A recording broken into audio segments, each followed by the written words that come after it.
Selling in the billions each year, Rainbow Mealworms is your one-stop shop for all your insect needs. Their quality feeders and A-plus customer service keep me coming back to support the health and growth of all of our animals. Visit them today at rainbowmealworms.net to place your order.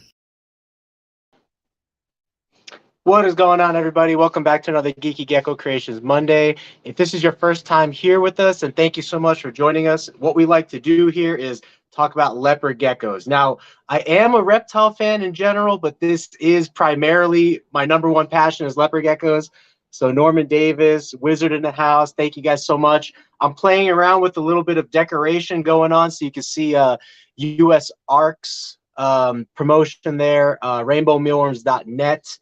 Yeah, I'm just kind of playing around with things, kind of learning that to the best of my ability what I can do with different advertising.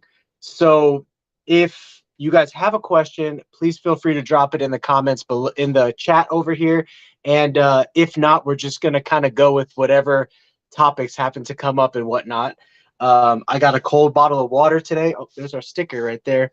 Ooh, so I did find out some shocking information today about shipping our starter kits. If you're going to ship across the country and specifically to a more rural location, I'm not sure if this location was rural, but it was clear across the country. For me to ship 2 of those containers out with soil was going to be $130 plus $30 for a total of $160 if I want them to pack it up. But if I want to buy all the materials and pack it up myself, I'm sure I could do it for like half that cost. But anyway, I'm trying to figure out a couple different ways of how I can most cheaply ship this option. But it looks like if I was to ship out 1 container, 1 of our starter kits with soil, that would be $60, not including if they pack it. So that means I need to pack it, pay for the box, pay for the bubble wrap and all that kind of stuff, which is okay, you know what I mean? But so it would probably really cost me more like $75, not including the time, of course, but just materials wise, it would cost me $75 to ship it somewhere.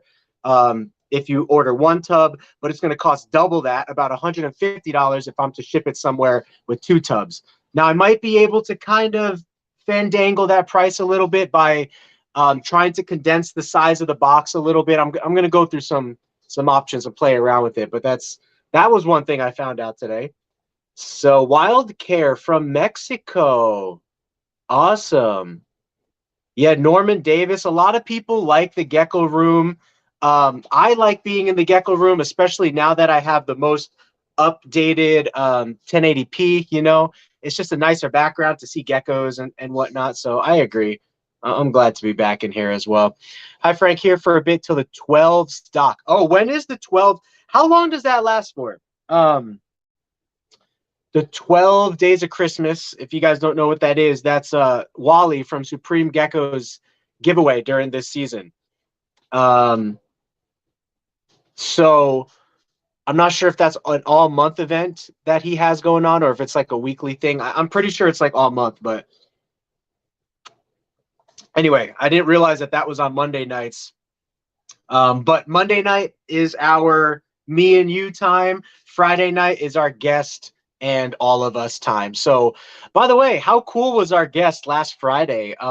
Rebecca from Dragoon Geckos. That was really awesome. If you guys did not see that live, she was dropping some really good knowledge about neon bells, electric tangerine, the ghost morph, things that we really don't talk about a lot in the American hobby. And she's kind of like a museum for leopard geckos. She likes, or what did she call it? She called it a conservation. She's a conservationist for the forgotten morphs or lines that have died out with their owners as their owners left the hobby or whatever the case is.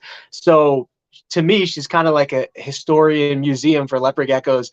And I'd love to get some of her stuff imported eventually in the future. So we will see if we can make that possible. But it's a few nights a week. Oh, okay. So Wally does his giveaway a few nights a week. Okay.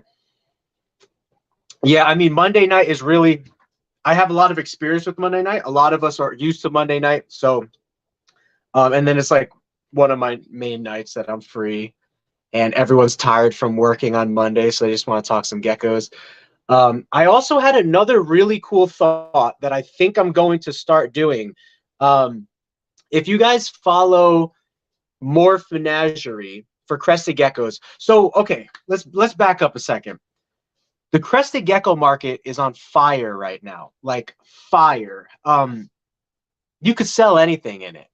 Um, Not necessarily low end geckos. Low end geckos are always just like low end snakes, low end geckos, crested geckos, low end leopard geckos. That's a tough market to be in because there's a million people in that market. However, if you have better advertising, you can gather more people to you. But that's besides the point. The market that you want to be in is the mid to high level market. And for crested geckos right now, the mid to high level market is really, really at the top of its game right now. I mean, I think crested geckos are almost just as popular as ball pythons right now. And price wise, arguably, we could even say crested geckos are matching ball pythons price for price. I mean, there's crested geckos in the hundreds selling every week for $1,000, $2,000, $5,000, $10,000, $20,000 for crested geckos. And a couple of things that market has an advantage over the leopard gecko market is number one, a lot of the morphs that popped up, it's a newer market. So the crested gecko market did not really start popping off until recently, compared to the leopard gecko market popped off a long time ago. And even though we have new genes in the leopard gecko world, like Cypher, we've lost a lot of buzz around leopard geckos. So that's one of my jobs. It's one of my passions that I put on myself is to bring buzz back to the leopard gecko market because there's really so much stuff that has not yet been done with leopard geckos. But crested geckos is kind of like the popular thing right now. And number one, it's newer. Number two, they're discovering more and more genetics and even new mutations and genetics that are popping out for them every 6 months to a year. So that's keeping the buzz flowing. Number three, there's currently people spending a lot of money in the hobby. And whenever you have people spending a lot of money, that makes room for, if you've ever heard of the pyramid, okay? So in sales or in business, you have the pyramid.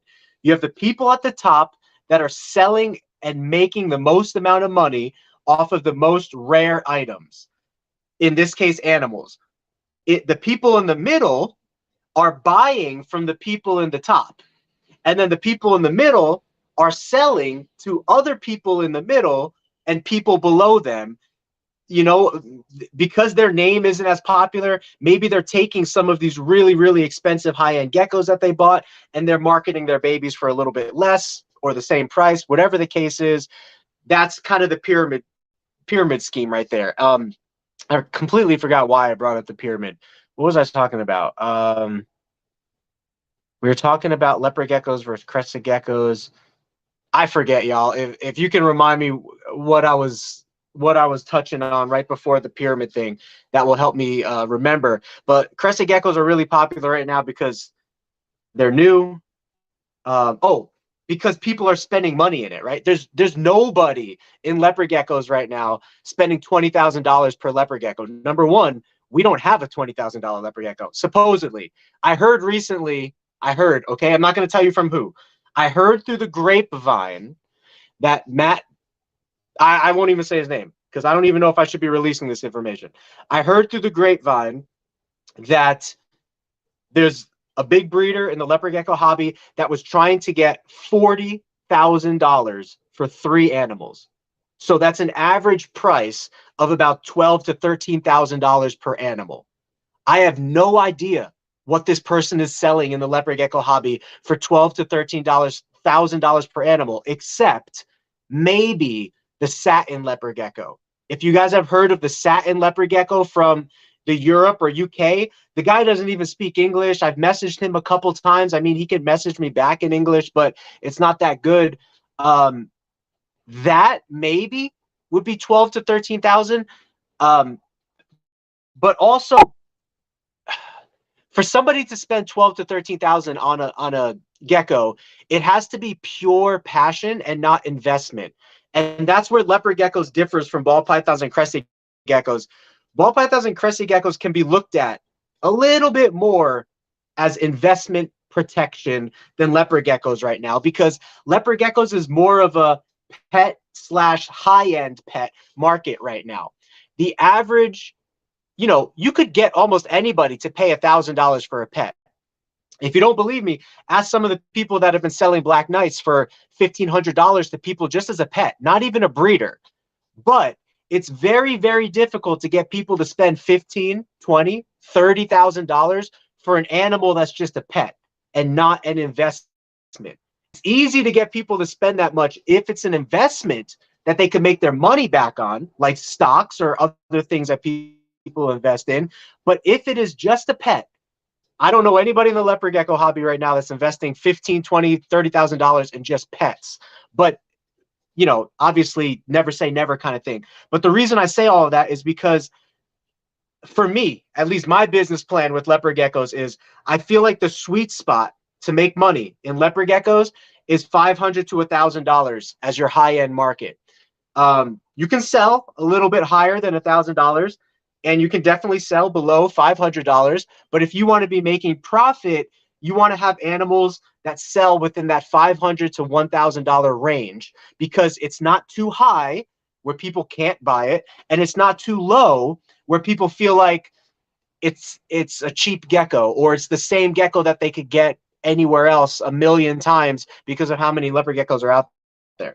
So that's another thing too, is there's a ton of leopard geckos out there. But that's just a couple differences in the market. I have plans on increasing awareness of leopard geckos and driving passion for leopard geckos, because if you did not watch the live stream that we did with Dragoon Gecko, there's so many combinations we have yet to do. Black Knight Cipher, white and yellow Black Knight, Black Knight Afghanicus, Black Knight Fasciolatus, Snow Fasciolatus, Afghanicus Snow, now the Albie Snow, Ghost. If you missed our conversation about Ghost with Rebecca, it was truly amazing. I thought Ghost was like a snow-like type morph that like lightens the color of the gecko, but she's saying that it makes the gecko more green and it brightens the gecko. So what geckos in the hobby right now are really, really green? Emerine geckos and clown geckos. What happens if we combine emerine and clown with Ghost? I think only great things. And one of the largest breeders of Ghost right now in the world is Geckos by Sophie in the UK or Europe. I always get the two mixed up. I don't know where she's from. Actually, I think she's from Switzerland. So if you guys know where Switzerland is, if that's Europe, then she's in Europe. Switzerland or Sweden. She's in one of those two places, I think. But if you go over to her Instagram page, Geckos by Sophie, you could see some of the best Ghost animals in the world. And they do have high levels of green, especially the Black Knights. So it was really cool to get that confirmation from Rebecca to take note of what was actually what I was seeing that was going on with the Ghost. So Ghost is a dominant gene which passes on like white and yellow, and I still think the American market can really, really benefit from Ghost. Also, Cipher Tangerine.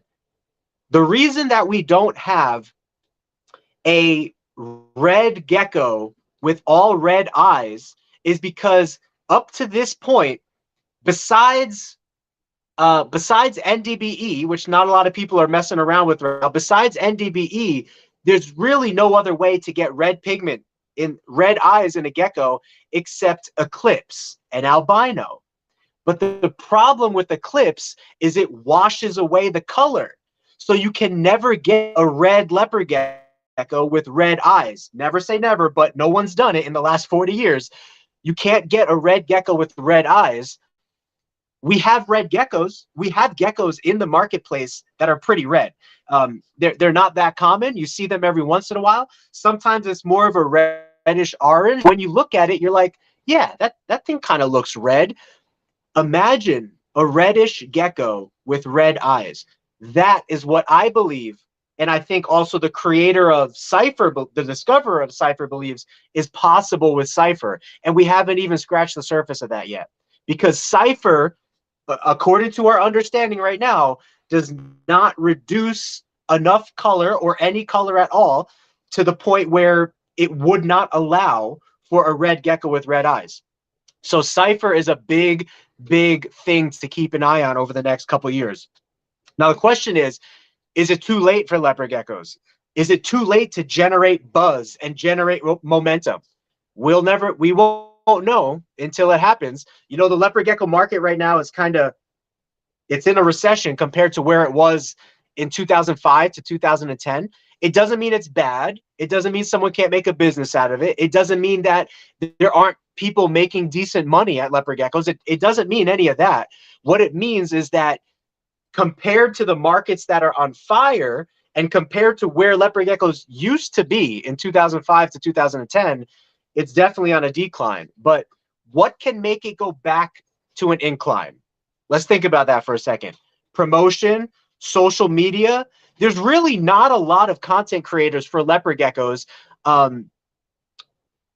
new content creators. When I first got into leopard geckos, like in 2018, when I was getting into it more seriously, I think like 2015 to 2018, I was basically forced to watch content that was 10 years old at that point, 5 to 10 years old. There wasn't really any content creators that were really making a landmark change, except Geckopia was starting, and then we were starting, and then Luna Geckos was starting, and now there's a bunch of little creators that are trying to make leopard geckos popular again and kind of bring awareness to leopard geckos. But anyway, leopard geckos sell really well at shows, especially if you're a good salesperson and you enjoy the geckos. You'll be able to put them in people's hands and get sales. I'm just saying, purely from a marketing standpoint, compared to crested geckos and ball pythons, leopard geckos is like quite a few paces behind as far as marketing is concerned. But that's not what it's about, right? I mean, it's about love for the hobby. And if you love what you're doing, and you breed responsibly, I think there's a lot of joy for you in leopard geckos. The reason I say breed responsibly is because there's a lot of heartache for you in leopard geckos if you overproduce and can't sell. You're going to be spending a lot of money on food, time, heat, electricity, shipping when you finally do sell them, or you're going to be selling them for like $2 each to wholesalers. That's why I say the sweet spot is that $500 to $1,000 range. There's enough people within the $500 to $1,000 range to hold the hobby as somewhat profitable. But when you start going below that, when you start going with animals that are 200 below, it's a tough sell. There's a lot of people in that range, and you really have to be on top of your marketing game. And that's where social media counts. You know, Instagram, Facebook. I don't know so much about TikTok. Doesn't seem to be a great selling platform, but Instagram and YouTube are definitely great. Of course, having a website. So, Owens, we'll see you next time, man. 15K for a gecko. Yeah. Crested geckos right now at the Las Vegas show, there was $500,000 sold at the Las Vegas show. Oh, and here's another reason too. That I'm beginning to realize why crested geckos value so much.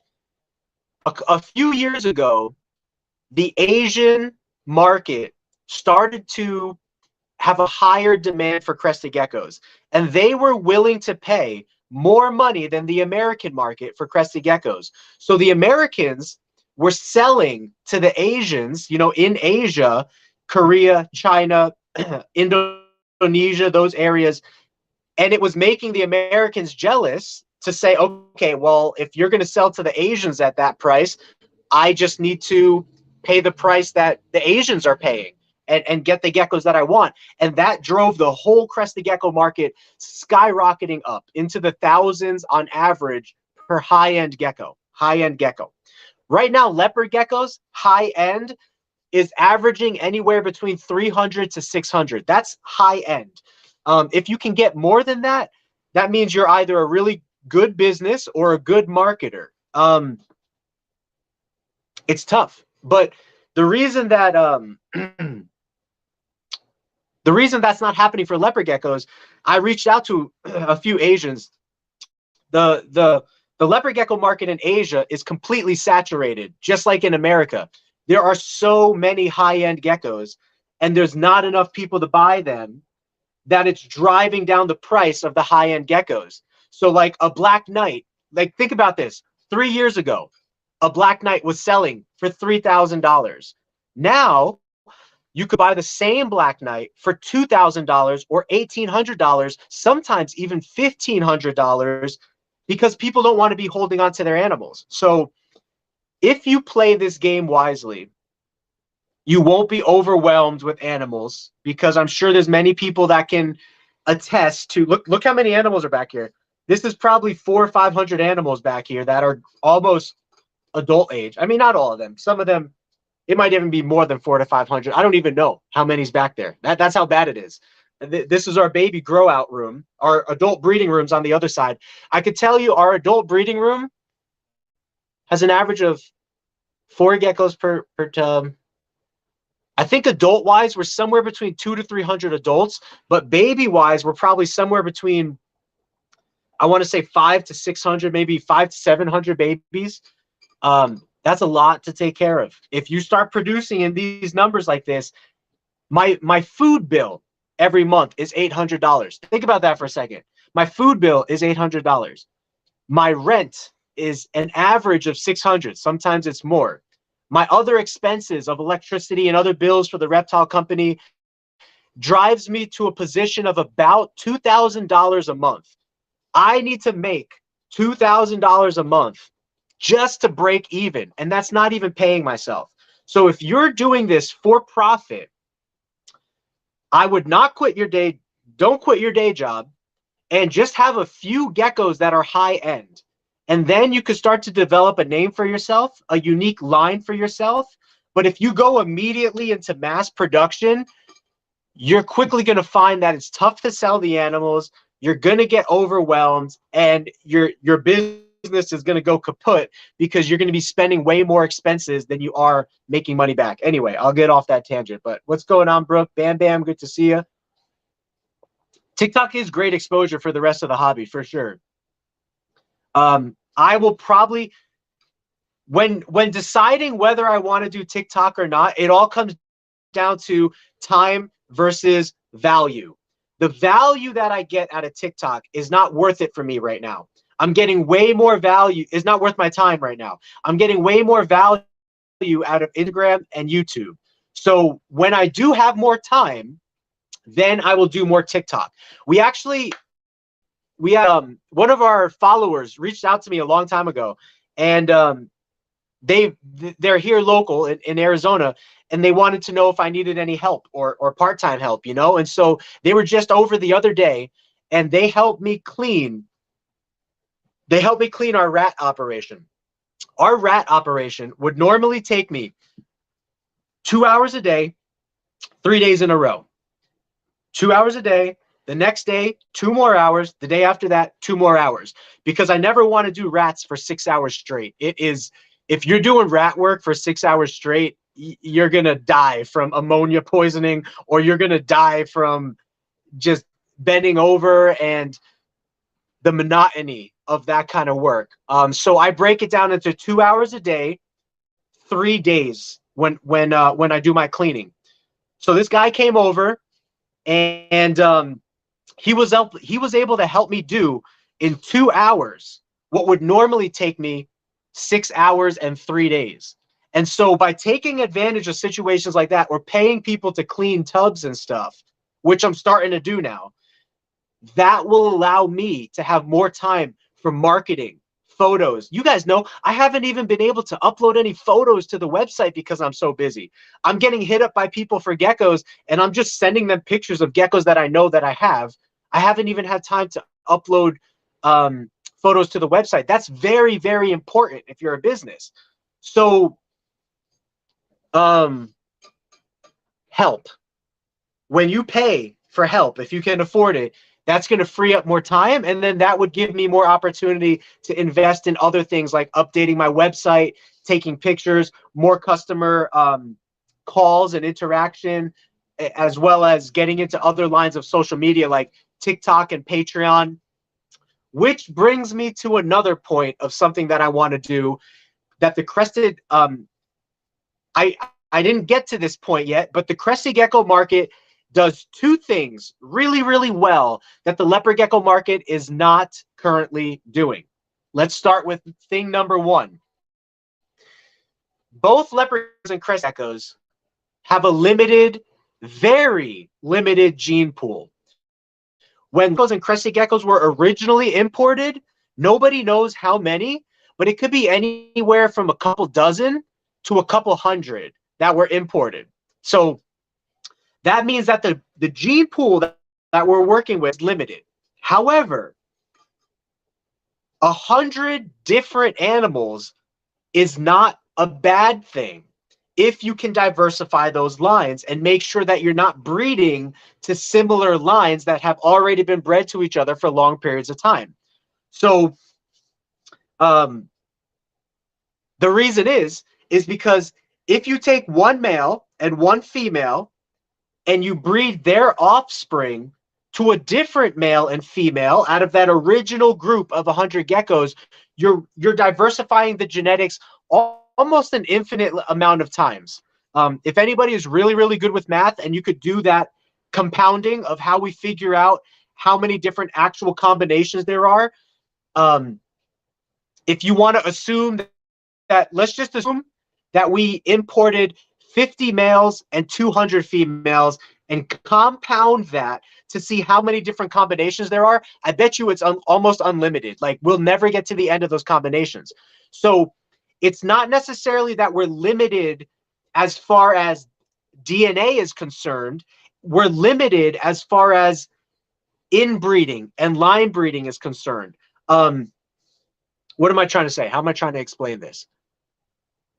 If you can keep track of different parents, you'll never get too inbred. But if you don't keep track of different parents, it's very easy to get inbred because the best looking geckos have all been bred for the past 20 to 30 years. So I'll give you an example. Let me see if I can pull out one example right now.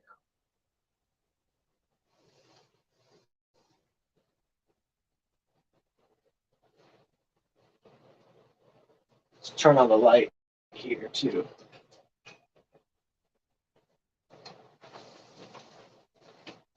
And I actually think this is really, really beautiful, but it's not orange.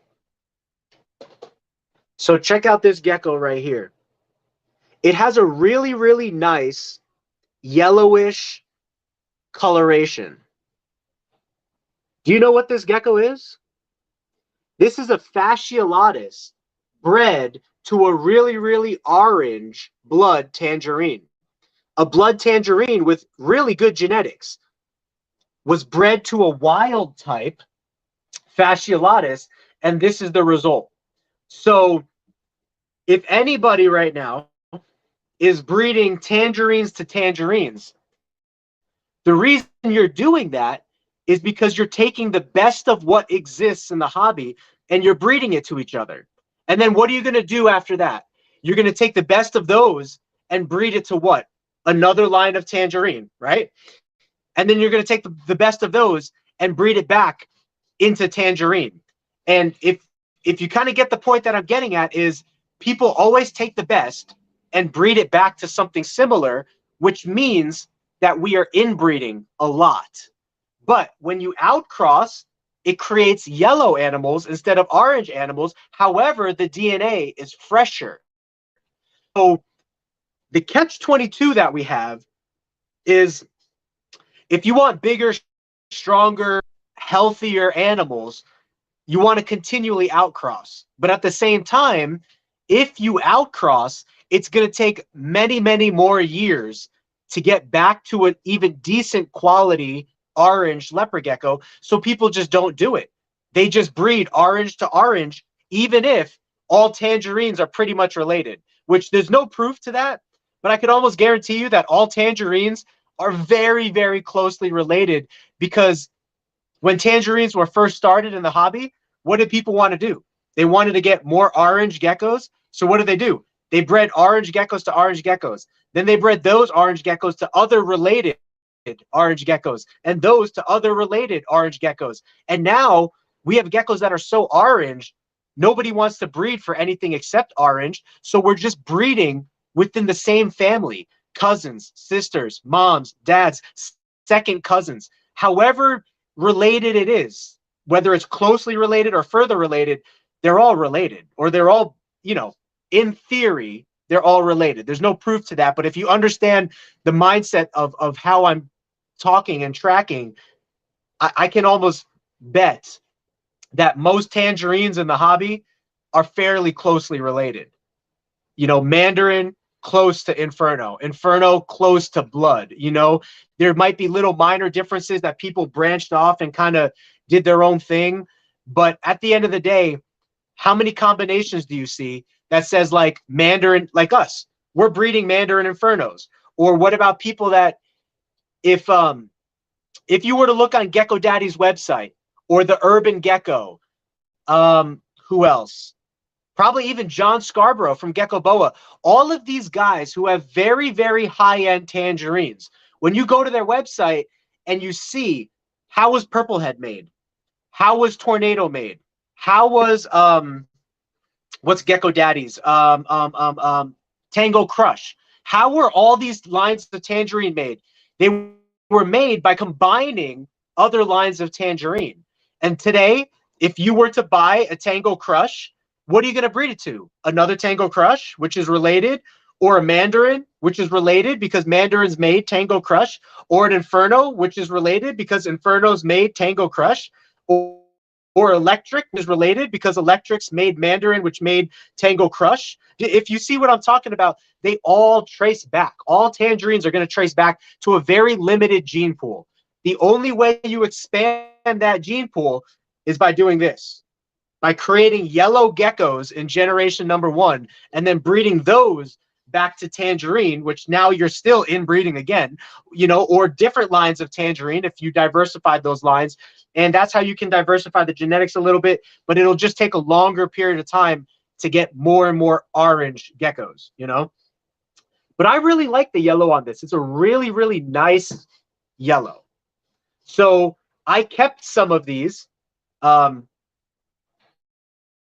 kept these fasciolatus bloods from this year and fasciolatus mandarins from this year, and I want to start my own line of tangerine involving wild types and tangerine. And some people are already doing that right now with Afghanicus. So you see that there's people that are outcrossing tangerine to Afghanicus to diversify the genetics. And I think Afghanicus is really, really good for white and yellow, black knight, tangerine, and snow. So I think that leopard geckos has the hobby of leopard geckos has so much life left in it when talking about getting wild type genetics into the current mutations. Just like we talked about earlier, Turkmenicus, fasciolatus, and Afghanicus. There's also Montanus. Montanus is another inbreedable subspecies. You could breed all 4 of those subspecies to white and yellow, black knight, snow, Afghanicus, bell, cipher, blue amber eye, NDBE, whatever. You know what I mean? We can breed it into everything in leopard geckos. Bold. The combinations, I think, are still very, very high for what we can do. It's just a matter of people promoting that, talking about it, showing the results, and then people getting interested, you know? So I would like to think that there's a lot more people starting to do social media stuff with leopard geckos nowadays. And I think a little bit more buzz is catching on. And the more we see them at shows, people love our black geckos at shows. They love a black knight. No matter who you are, even if they don't like leopard geckos, they love a black knight. They love an orange gecko. So if we can keep making really pretty animals, that's going to continue alluring and drawing people in. Also, leopard geckos are so easy. That's why I make these little starter kits for people. The easier we make it for people to get into leopard geckos, the more affluent and successful the hobby as a whole is going to be, because those new keepers are going to turn into hobbyists, which are going to possibly even turn into breeders, which are going to possibly even turn into breeder businesses. And that's how a hobby can be self-sustaining and successful, you know? You need everybody in that pyramid. So the people at the bottom are entry-level keepers. The people after that are breeders. Wait, what did I say? There's the hobbyist, there's the pet keeper, then there's the collector, then there's the breeder, then there's the business. The business is all the way at the top, and it feeds everything below it, you know? And you can have business in the middle as well. You can have businesses that are hobby businesses or breeder businesses. But the biggest businesses, the ones at the top, that's what actually provides momentum into the hobby to bring vast amounts of new people in at once, you know? Because they have the best marketing, they're doing shows, they're selling animals for very reasonable cost, and that's getting more people at the bottom. And the more people that are in at the bottom, the more people you're going to have moving up all the way to even they make it to the top one day, you know? I'm going to put these geckos back here.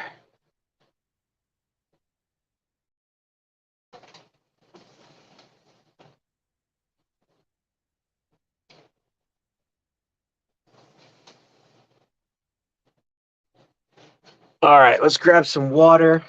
I have been rambling. Let me see where I am. Lisa, wait, Dragonheart. Sorry, I totally did not mean to say Lisa. Sarah and Kyle of Dragonheart. Welcome, welcome.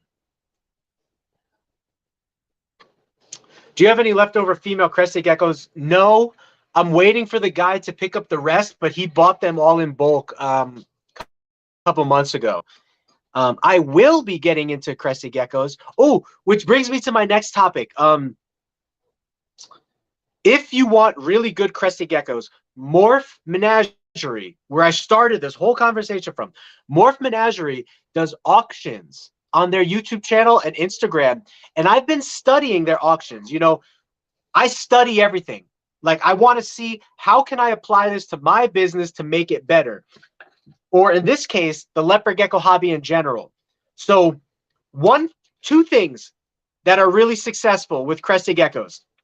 Number one, they keep track of lineages in the same way that dog breeders keep track of lineages.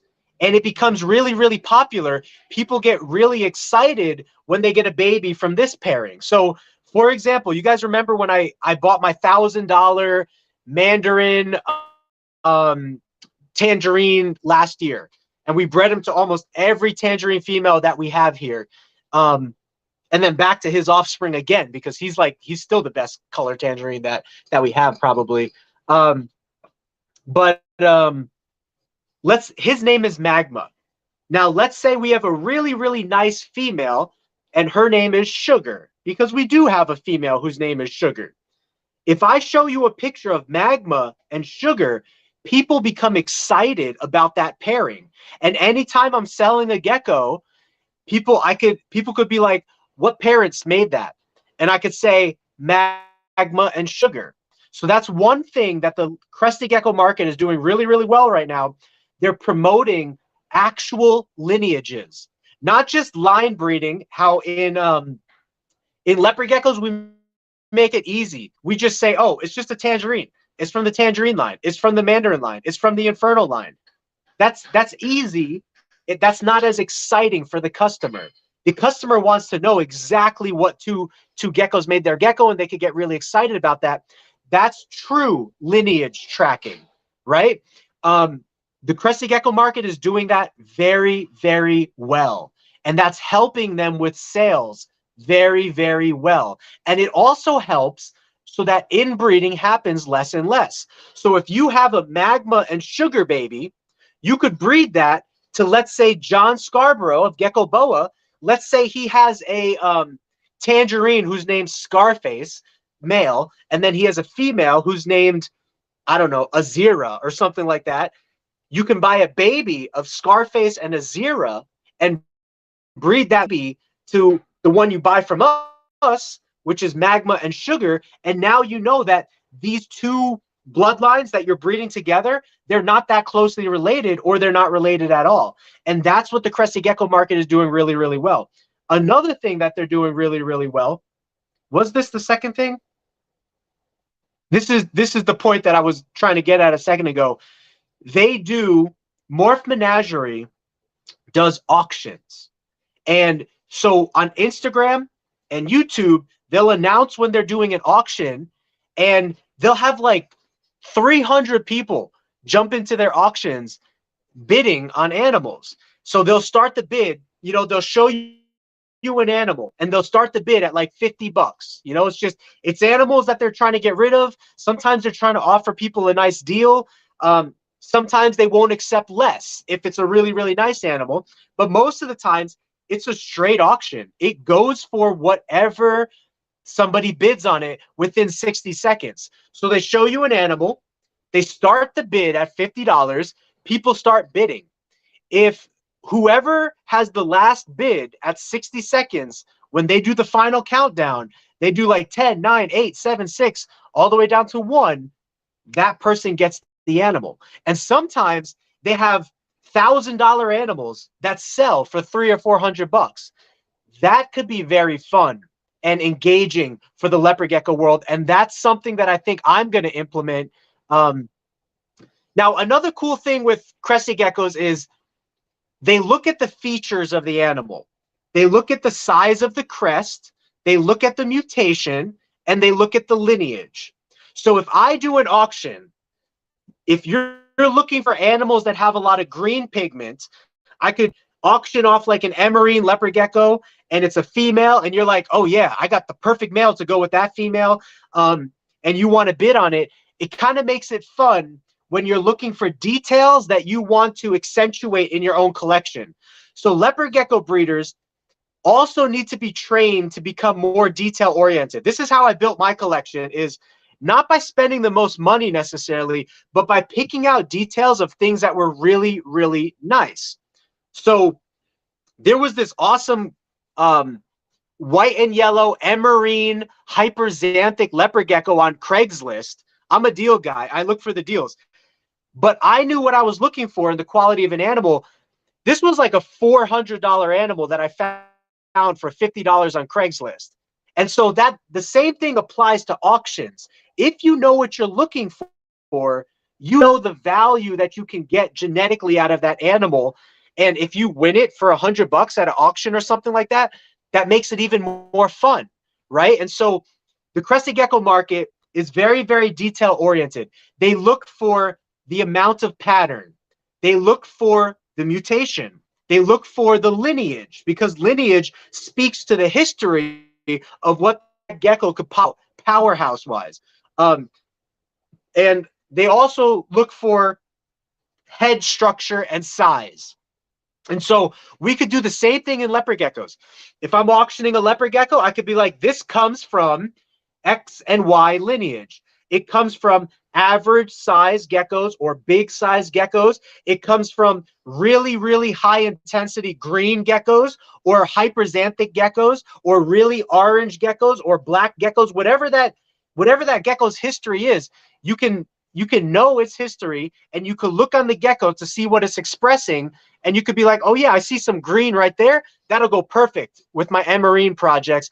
And that's how the leopard gecko hobby can become very, very excitable as well, you know? Anyway, I'm just loosely thinking of things that can make the leopard gecko hobby more community-based and exciting. Another thing is most Crested gecko breeders are collaborating a lot with each other. And that doesn't really happen with the biggest leopard gecko keepers. If you think about it, the biggest leopard gecko keepers are all on their own, doing their own thing. That's why I was really happy to get Rebecca from Dragoon Geckos on, because arguably she's a very popular, very big gecko breeder. I mean, she has, if you missed that live stream with us, she has published segments of knowledge in Ron Tremper's books and electronic books and German books and websites. You know, by her collaborating with more breeders within the leopard gecko hobby, that's only going to bring people more together if we can set our differences aside. And that's really hard for leopard gecko breeders. I don't know why. Maybe I kind of know why, but for leopard gecko breeders, it's really, really hard for people to set their differences aside. So anyway, the people that don't want to set their differences aside, you're just going to have, not them, I mean you. For example, like Bam Bam's Geckos, JJC Geckos, like some of the newer breeders that are coming into the hobby, you guys have to set the example for collaboration and inclusion and stuff, so that as you guys grow and as you guys become popular, you guys don't turn into what they turned into, which is somebody who only associates with people in their group and is not trying to bring the hobby together. Anyway, that's another issue with the leopard gecko hobby right now. I don't know how we fix that, if that's fixable. I'm going to work on it. If any of the people that have ever had issues with us want to work on it, let's work on it, because I think that's only better for the hobby in general. I think one reason that people don't want to is because for the longest time, leopard geckos has never been about profit. It's never been about business for like 10 years now. In the early days, it was definitely about profit. It was definitely about business. I mean, Matt Baranek of Sasselbeck Reptiles was talking about selling $100,000 worth of geckos a year in 2008. You know what I mean? I don't know what John Scarborough from Gecko Boa is making. I don't know what Chris from Suburban Gecko is making. I don't know what Geckos Etc. is making on their leopard gecko side of things. If it's appropriate, I'll let you guys know what I make directly off leopard geckos, so that you could be motivated to have a number in your head of what you think is possible if you get to like the level of breeding that we're at and marketing, etc. But that's what the leopard gecko hobby really needs, is it needs role models of business people, because business is what drives the hobby to grow. And so because I came in with this business mindset and business content and business talk, I think that a lot of people got offended about that, because they were like, they're not doing what I'm doing. They're not on Instagram every day promoting business. They're not on YouTube promoting business. They don't have the time to do all of that, because they're not doing leopard geckos full time. So they get jealous. They get hurt because they've been in the hobby longer, but they're losing traction. Or somebody like me who's newer is gaining more traction than somebody like them who's been in the hobby longer. That leads to feelings of bitterness. And that, I think, is also what's causing a little bit of the friction in the hobby, is people, the top people in leopard geckos, do not look at this as a business. They look at it as just a hobby. They don't look at it as a business that can support a household, that can support a family. They're not looking at it like I'm looking at it. You know, I love leopard geckos. I would be doing it even if it wasn't for a business. But what I'm telling you is I have a business. And as a business, I need a business mindset, and I need to operate in a business way. And a lot of current big breeders don't like that type of promotion, and so it causes for disruption in the hobby instead of growth, you know. So anyway, I'll get down off of that tangent. But the great Carly, what project would you suggest to mix into super hypo tangerine caretail? Isn't that fun to say? SHTCT sounds like a drug almost, right? Look, this is the same thing that Crested Gecko people advice is: pair geckos with similar traits. A super hypo tangerine carrot tail is tangerine, hypo, and carrot tail. You'll do really, really well if you want to continue that look to pair another tangerine, hypo, carrot tail to it. You'll get a bunch of Charmander looking animals. If you want to bring some contrast and pattern into the I gotta I got to try to perfect saying this fast. Let me see. SHT, SHT, SHTCT, SHTCT, SHTCT. If you want to bring contrast into the SHTCT, SHTCT, yeah, I was able to say that. If you want to bring contrast into the SHTCT, then what you need to do is bring animals with high contrast into that lineage. If you want no contrast and you just want Charmander-like animals, then breed SHTCT to SHTCT in preferably better SHTCTs, you know, because then you'll get even better SHTCT offspring, if that makes sense. You'll get more orange geckos, more hypo geckos, more of that SHTCT look. So how long every day do you spend on duty for Leos?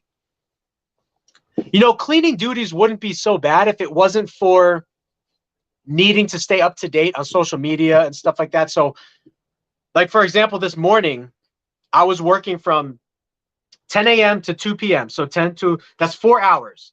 I spent the first 4 hours of my business day making 2 tubs, working on shipping those tubs, packing up a gecko to ship it. Then I came back to the house and I needed to eat and unpack and do a couple of things. Now I'm doing the live stream for another 2 hours. That's 6 hours of actual work right there. Then in between all of that, there's customers that I'm talking to, there's pictures that I'm posting, there's content that I'm making, right? You have to post daily, you have to share daily. I wouldn't share every minute, you don't want to overshare, but you do want to come up with creative posts to make on a daily basis, and you want to respond to comments and all of that. So that might be another 2 to 3 hours a day. And then cleaning might be 2 to 3 hours a day. So I'd say on average, I'm probably looking at anywhere between 2 to 4 hours a day of cleaning, 2 to 4 hours a day of social media, and 2 to 4 hours a day of just customer interaction and follow-ups and commenting and those kinds of things, you know, and that's on average. It can vary depending on what you do, you know what I mean? So cleaning is actually only 1/3 of what you need to do to make the business successful, you know? It's the easy, I'll say this, it's the easiest part. Cleaning is much easier than the mental energy it takes to respond to customers and answer the same question 100 times over and over again with a smile on your face. You know what I mean? That's the most energy sapping part. And that's what makes a good business from a bad business is customer service. Now, I wanted to go into the business field of management because I love people and I love helping people. I love being a servant in a way. You know what I mean? So like some people have that inside of them. They have that servitude naturally inside of them. And that's going to help them on the customer service end of things go really, really far. But other people, it's not so natural to them. Maybe they're more like engineer minded or less empathetic or more practical minded. You know what I mean? Like there's different type of people in this world. That's where hiring people that are good at customer service can come into play. But as of right now, I'm pretty much doing it all. But I just started paying people for helping on the cleaning side of things because that's what I really need the most help with right now is the cleaning side of things, you know?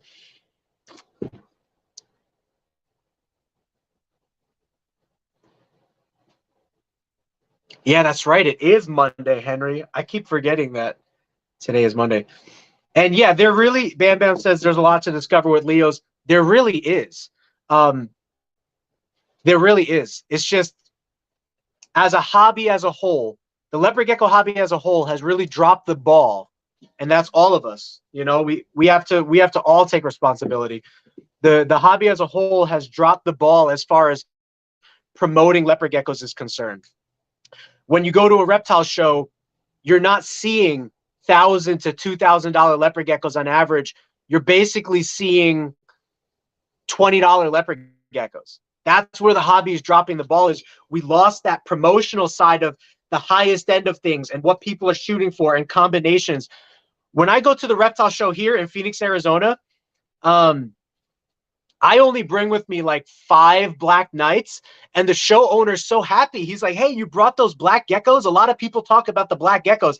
And in my head, I'm like, oh man, you have no idea what I want to do. What I want to do for promotion, this would be my goal, is you walk over to my section and I have 20 to 30 black knight leopard geckos, 20 to 30 high contrast tangerine orange leopard geckos, and then like 20 to 30 maybe like snow or fasciolatus or like off-brand leopard geckos. You know what I mean? So I want you to walk up to the section and just be taken aback by like a blanket of black geckos, a blanket of orange geckos. So in my head, he's thanking me for these 5 geckos.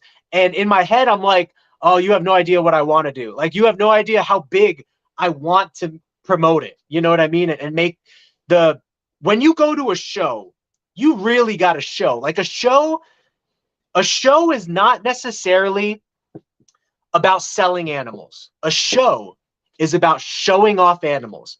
If you show off animals, you will sell animals. So don't go into a show with the number one thing on your mind as, oh, I need to sell an animal, so I'll sell it for 10 bucks, even if it's worth 50. If you go in with that mindset, it's going to be a very upsetting and depressing and sad show for you. But if you go in with the mindset that says, you know what, I don't care if I make money. I'm here to show off some really cool animals and have a really good time with teaching people, educating people, encouraging people to hold animals. If you go in with that mindset, you will be successful, even if you don't have the best geckos, even if you only have one table. Like we've only had one table the past 2 shows, or this last show. I don't want to tell you how much we made because I don't think that that's completely necessary, but I can tell you we did really, really well, and we only had one table. So my point for that is, it's not necessarily how many tables you got. It's not necessarily how many geckos you got, but it's how good are you promoting what you're working with? You know, so if you looked at our show setup, we had probably one of the nicest show setups, even though we were only one table. And I did that for a couple of reasons. Number one, I wanted to draw people's eyes. When you're walking in a show, just close your eyes for a second and picture yourself walking through a reptile show. If you walk past a table that looks dark and gloomy and dirty, your eyes might glance right over that table and keep on walking until you see the light. So what we had at our table was we had 3 gigantic LCD bright sunlight lights. Then we had a 48 gecko case, display cases that I spent decent amount of money on. And even though we only had one table at that show, the comment that I got from other people that were trying to see us, they said that every time they tried to come to our booth, it was too crowded for them to even get to us. Now, that's why I'm upgrading to 3 tables for the next show. But what I'm saying is, if you're really, really good with the small things that you have, people will take notice and people will come to you, especially if you're friendly, especially if you're encouraging people to handle geckos and putting a smile on your face and educating people. So a show is meant for show. I had no idea how much I would make in that show, but I went in with the mindset that was like, even if I make nothing, my number one goal right now is to put a game face on, to have a great time, and to display these animals with the highest level of appreciation that I can. So I talk about the animals. I'd say, yeah, look at this animal. It's white, and it's white for this reason. This animal's orange, and it's orange for this reason. This animal comes from a lineage of greens. Like, really get into it. Really allow for your passion to shine. Grab those people as soon as they're walking by your booth. Immediately be standing up. Never sit down. Always be standing up. Always have a gecko in your hand. And when people are coming by, say, hey, you want to hold a gecko? You want to pet a gecko? Do you have any pet reptiles? Do you like lizards more than you like snakes? Get that conversation going with them. And I can almost guarantee you will be successful. But a show is meant to be a show. So have fun with it, show off your animals. And that's kind of what's lacking a little bit in the leopard gecko world right now too, is leopard geckos are put on the shelf for $15 to $20 at a show. They have no lighting on them. People are not talking about them. They're looked at like a cheap animal. That's how we need to change the perspective of what leopard geckos are. They're not just cheap animals. There are cheap leopard geckos, but there are also really expensive leopard geckos, and we need to show people what the difference is between a cheap leopard gecko and an expensive leopard gecko, and show the nuances of everything in between that. Yeah, and a show is a great place to do that. So I'll digress from that, but Jay says, I think NDBE got into other tangerine lines other than mandarin. That's hard to say. But I will say this. Mandarin is not supposed to have Eclipse in it because there's a really good chance that it has NDBE in it. And the person that we got our Mandarin from saw that I bred our Mandarin to an Eclipse leopard gecko, and they freaked out on me. They freaked out on me. They were like, you know, I won't say what they said and all that kind of stuff. Just know this. They gave me a really hard time about it. They said, don't you know, I sold you a gecko that's possible NDBE, and you never want to be crossing eye trait lines. You never want to be crossing NDBE with Eclipse. I don't believe in that, by the way, but this is what they say. You never want to cross NDBE with Eclipse. You never want to cross Blue Amber Eye with Cipher. I think there's strategy behind not doing that, but I don't think you should ever tell somebody that they should never do that as if it's the only way. I think you should bring it up to them and be like, hey, this is why it's not that good of an idea. You might mix up a Blue Amber Eye with an Eclipse or a Blue Amber Eye with a NDBE. You might not be able to tell the difference, and then you're going to have to sell those geckos as pet geckos. You can absolutely school people in that way and bring them up to par as far as knowledge is concerned, because some people don't know. But I don't think you should ever tell somebody, hey, you should never breed Lemon Frost. You should never breed Enigma. You should never cross albino lines. You should never cross eye trait lines. I mean, who are you to boss somebody else around in this hobby of animals? You know, like, that just blows my mind how much arrogance and dominance people try to take over you. So I bought this animal from the person, and the person was acting like they still owned the animal. I was like, with all due respect, I told you what I had in my collection ahead of time and what I was planning on breeding this animal to. And I heard your response, and I respect that response, that, you know, they gave me the same response before I even bought the animal. I even asked them, I said, are you willing to sell me the animal? Because some people won't even sell you an animal if they know that you're going to breed it to other animals that they don't think you should breed it to. And they said, yeah, I'll sell you the animal. And I paid for the animal. It wasn't cheap. It was $1,000 for this animal. It arrived at my house. And then the person started bossing me around as if they still own the animal. I'm sorry. I own that animal now. I could do whatever I want with that animal. I don't get the perspective of how people try to tell you what to do with an object that you've already sold. It would be like the prior owner of my house telling me, hey, you shouldn't breed animals in your house. I'm like, what right do you have to tell me what to do? This is my house now. I paid for it. I could do what I want with it. So anyway, besides that point, I think it's really cool to mix and match animals.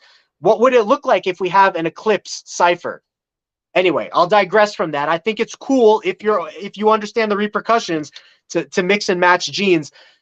But after all of that negativity that the person gave me for breeding this Mandarin that they sold me, which is possible het Eclipse, possible het NDBE, and I bred it to an Eclipse.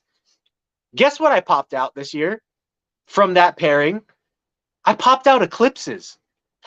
After all of lording that they lorded over me, I popped out a gene that should not be in this Mandarin if this person is as stringent as they say they are about not mixing eye genes, why do I have an animal that's het eclipse, but also possible het NDBE? The exact thing that you're trying to deter me away from doing is in the animal you sold me. I was just laughing. I couldn't believe it. So anyway, my Mandarin produced 2 eclipse animals this year when paired to a pure eclipse animal. You know what that tells me? That tells me either eclipse and NDBE are allelic, which would be really, really good for the hobby to know. We want to know about allelic genes. Allelic means that the genes sit on the same location in the gecko's DNA. So eclipse and NDBE are recessive genes. You need 2 copies to show a physical display of that recessive gene. My phone's lagging right now. So you need mom to pass on NDBE, and you need dad to pass on NDBE for a baby to show NDBE. And same thing with eclipse.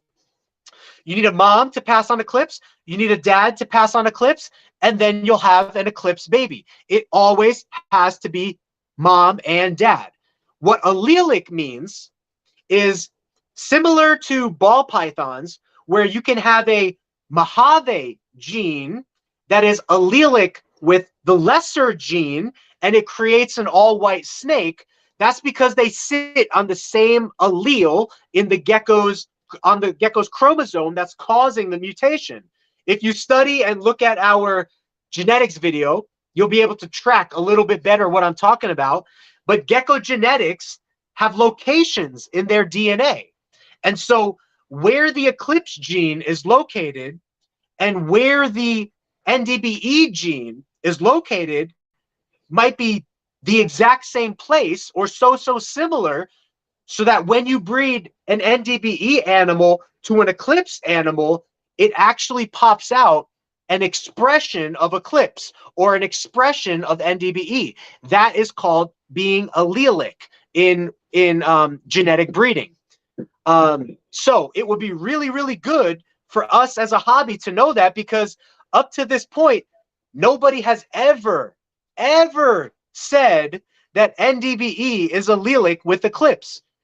If we find that out, that's really, really good information to know. And that's another reason why it's not necessarily a bad thing to be crossing different types of genetics, because then you begin to understand what is allelic with something else. Another example, in ball pythons, there's 2 types of albino that are allelic with each other. So this one type of albino makes albinos on its own. This other type of albino makes albinos on its own. When you cross them, if they're located in 2 different places of the gecko's of the snake's DNA, they should not create albinos. But when you cross them and they create an albino, that tells you one of 2 things: either this line of albino and this line of albino are the exact same thing, or they are allelic, meaning they're sitting on the same chromosome, relatively close to the same area, and when those 2 mutations come together, it's close enough where it creates an expression of albinism. What if we bred a Tremper albino to a rainwater albino and found out that they were allelic? That would tell us one of 2 things: that Tremper and rainwater are the same gene, or that they're allelic. Now, I think it's been proven that they are not, but I'm just saying that's the benefit of test breeding and having projects to test breed. So anyway, I've seen some really, really cool NDBEs. I don't think I would mind producing NDBEs. I'm kind of trying for it right now in my operation. I bred the dad, who's possible het NDBE. I bred him back to a ton of his offspring, and so far I have no proven NDBEs. I have some growing up that I need to observe and see if they are, but I definitely have 2 of them that are eclipse when paired to the Mandarin boy, which is possible het NDBE. So anyway, more to come on that. whether NDBE is allelic with eclipse or whether my Mandarin has eclipse in it, is het for eclipse, I mean. And our discussion with Rebecca from Dragoon Gecko, we also talked about how sometimes it's really hard to tell if a gene is in an animal or not because it kind of lies dormant or it doesn't express itself for many, many generations and eventually expresses itself. So you might think that you have an animal that is completely het free, but 10 generations later, it might pop out an albino. It might pop out an eclipse. And then it proves to not be truly het free. The rules of genetics work as far as odds are concerned, and they're typically pretty close. But we've heard of some pretty bad odds when trying to create het-free animals.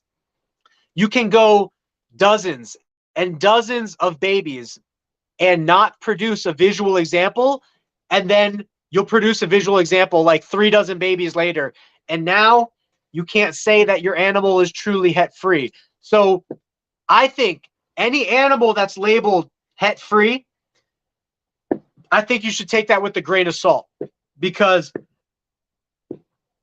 it might have some hidden hets lying in its DNA that the owner just didn't have the chance to prove out or the time to prove out yet. You know what I mean? So that's why I don't put too much focus on het-free animals. Number one, I think it's too hard to control. Number two, almost everything has hets in it. And number three, I think it's really cool to have the option to produce something different. So I would never want to work with only het-free animals because I want to produce albinos as well as non-albinos. I want to produce raptors as well as non-raptors. Now, you can sell off animals if you don't want to produce so many of that animal. You know, like I personally, I don't want to produce a lot of raptors. So I started selling off a bunch of my raptors. That doesn't mean that I would be upset if I hatched a raptor because raptors are pretty cool. They gather a decent price tag. People like them a lot.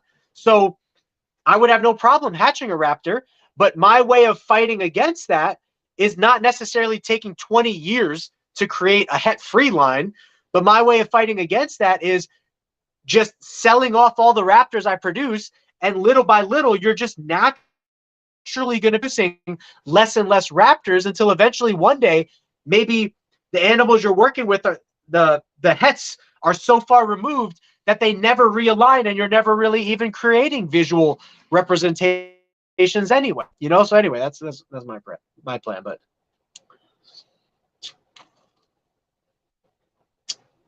Nasty Nate says the heat tape worked out good. Everything is perfect. Big thanks. Thank you so much, Nasty. I appreciate that. Norman Davis would be a very easy to print out a pedigree. Yeah, I kind of want to start going the pedigree route. I'm not going to lie. Now, I do group breeding here, but at least you would be able to know who the sire is, who the dad is. Because as long as the dad is different and you buy a leopard gecko from somebody else who is not related to that lineage that is making our geckos, then at least you know you have a lineage that's far off. And our boy Magma, the one that I'm talking about that might be proving to be head eclipse right now, he's really, really good. Not only is he a big gecko, he's a great breeder. His color is amazing. It's almost getting better with age. Let me see if I can get him right now.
Now, take this for what it's worth, but the albino versions of Mandarin carry the most carrot tail into their tail. So like this one, I'm definitely holding back because he has a ton of carrot tail that's eating on both sides. I think I might even have one that's a little bit more. I'm not sure. But he has a lot of carrot tail.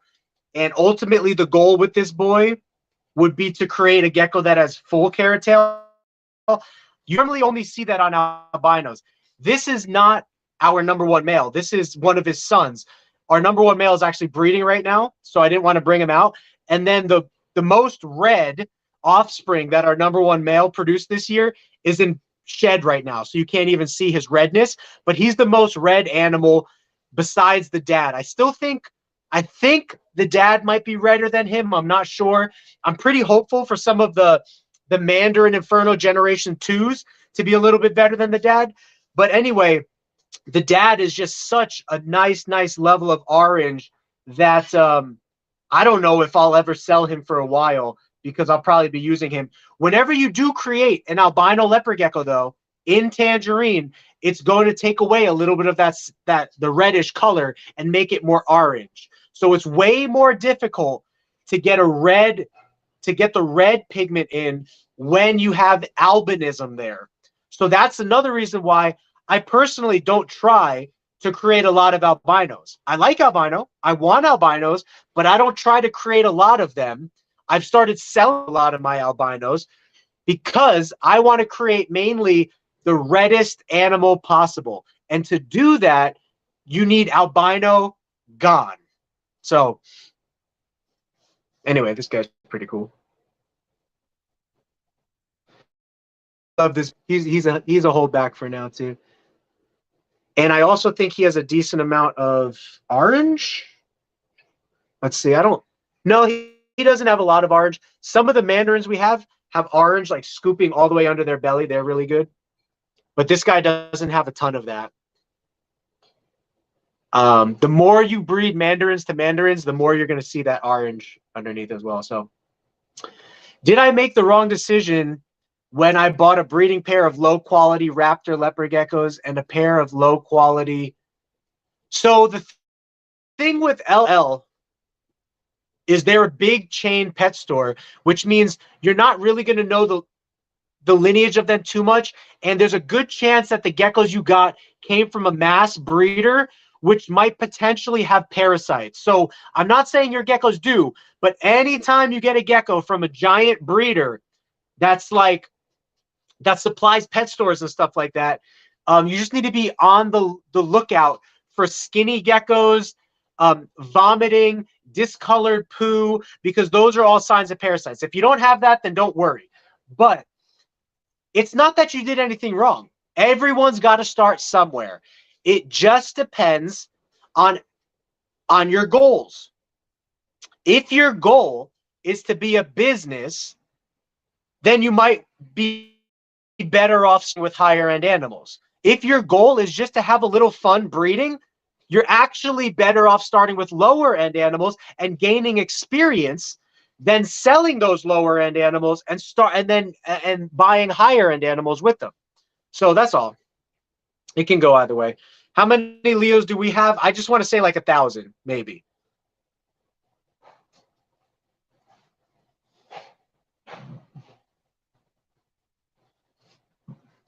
Yeah, Carly, you could be that good customer service. Yeah, Norman says, you must be a wizard because it takes me about 4 hours to clean 60 tubs. The more you do this, the more you start to create little ways of making the process quicker. What I'm experimenting with right now is lining the bottom of the container with peat moss instead of paper towel. Whenever you have paper towel, actually newspaper might work. I really love newspaper. It's going to be hard to beat newspaper, but I'm experimenting with peat moss right now. Peat moss does two things. Number one, if the water bowl spills, peat moss is going to absorb all that water, and it's not going to create like a swampy atmosphere in there for the gecko. Newspaper does the same thing because newspaper is really thick, but like paper towel and stuff like that, it takes a while to evaporate, especially if you don't have a hot room. Like we have a hot room. We have a 84 to 85 to 86 degree room, and it still takes a few days for paper to evaporate if a water bowl spills. But if a water bowl spills and peat moss is there, the peat moss will soak it all up. So that's benefit number one. Benefit number two is if the animal poos, the animal is going to be walking around the enclosure until you clean it, and it's going to push the peat moss onto the wet poo. And the wet poo will get soaked up by the peat moss, and it'll be easier to wipe away. If you have poo that is stuck to the plastic, when you know how leopard geckos dig away the paper towel, it's harder for them to dig away newspapers. So that's why newspaper still might be best, but they definitely dig away the paper towel. When they dig away the paper towel and they poop right on the plastic, you have to wipe that poo with a dry paper towel. Then if the poo is really bad, you have to spray it with water and wipe it with a wet paper towel. Then you have to spray again and put down a fresh piece of newspaper or paper towel. It's like a 3-step process. But if you just have peat moss in the bottom of the tub, the peat moss soaks up the poo so much to the point where as soon as you remove the gecko, you could just wipe away the poo and it will fall right off, and you're good to put new peat moss in there right away. And peat moss is really, really cheap, and it does not take much for every tub. Anyway, I'm still experimenting with that. I'll let you know my thoughts. Have you ever bred giants? I have them, but not bred them. Next Phoenix show is April. I need to find out the exact date, but it is April.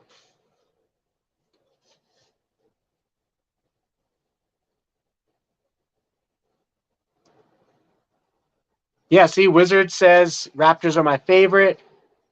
Oh, the pink gecko? I just showed him on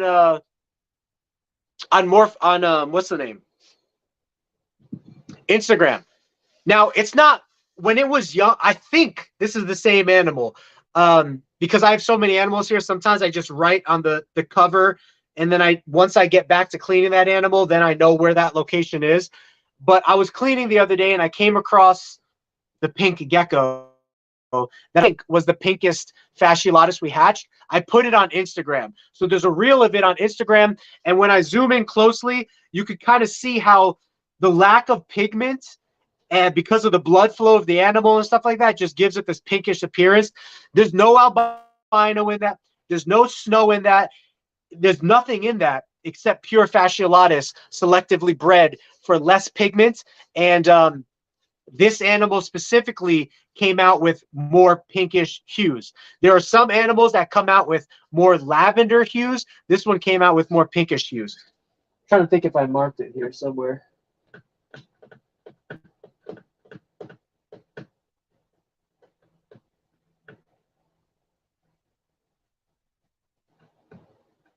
It's somewhere in somewhere in the rack behind me here. But if you want to check out a video of it on Instagram, it's on our Instagram near the top. So I'm looking into a pair of $200 to $300 range Black Knights from K. I've never bought from KXG. But one way you could tell a scammer is, are they brand new? Because scammers are constantly starting up new accounts. Do they have any customer reviews on Morph Market? Do they have a website? Do they have a Facebook page? Is the Facebook page brand new? Do they have an Instagram? Is the Instagram brand new? If you catch the hint that I'm dropping, brand new is what you want to avoid, unless they have reviews. And also, if you can call the person up and actually talk to them, that's a good sign, because a lot of times scammers never want you to have their phone number, etc. So they'll come up with a million excuses of why they can't meet you, or why you need to put a deposit down, or why they can't give you their phone number. So if they're asking for a deposit before anything else, that's another sign of a scammer as well, you know. So peat moss, I would not use as a. It depends if you're breeding. I don't think I'll ever put peat moss in my breeding tubs because the girls are going to want to lay the eggs in the peat moss, and the peat moss might be too dry, and the eggs are going to dry out. So unless your substrate is deep enough where you're not worried about it drying out, if that was the case, I would actually use what I use for our starter kits, which is about 6 parts organic topsoil from Home Depot, 2 parts organic peat moss from Home Depot, and 1 part washed play sand from Home Depot. The reason it's 622 is because peat moss is very, very dusty, and you don't want your animals walking around in a ton of dust. So the soil adheres to the peat moss, creating it to be less dusty, and then the sand adds a little bit of texture in there for the animal so that it just adds a little bit of natural texture to them, and I like it. You know what I mean? You could technically get away with like 4 parts of organic topsoil to 1 part of organic peat moss, but I like the 6 parts or even 7 parts of organic topsoil, 2 parts of peat moss, 1 part of soil. You don't want it to be so dusty. You don't want it to be that fluffy. If it's too fluffy, that there's not oil in it for how much peat moss is in it. Peat moss makes things really, really fluffy, you know? Oh, Norma's glad I'm growing a little hair back. Yeah, it's winter time. Maybe I should. But I think I got to the end of the comments. I know this is no replacement for the conversation that I had with Rebecca on our last live. So after this live, if you want to check that out, really good conversation with Rebecca. But if there's no final questions, I think I'm going to end the live stream there so I could get to a little bit of cleaning tonight and focus cleaning and whatnot. I don't have a name for this little one yet, but if you have any name suggestions, I would some name suggestions. This is Mandarin Inferno Generation 1 Magma's direct son. I don't know who his mom is, but I do know his dad is Magma, and he has really nice carrot tail, so I'm holding on to him for some carrot tail projects to create the Charmander Gecko. But I don't see any questions coming through, so thank you guys so much again for being here. Today's Monday. Friday, we'll be back Friday with a guest. I'm waiting on confirmation for the guest, so I will let you guys know later this week. I'm also going to try to get a video done this week if I can find the time to do so. And until then, feel free to message me, if you have any questions. But if not, then I hope you guys have a Geeky Gecko great night, and I'll see you in the next one. All right, so thank you guys for being here, and I'll see you next time. Peace.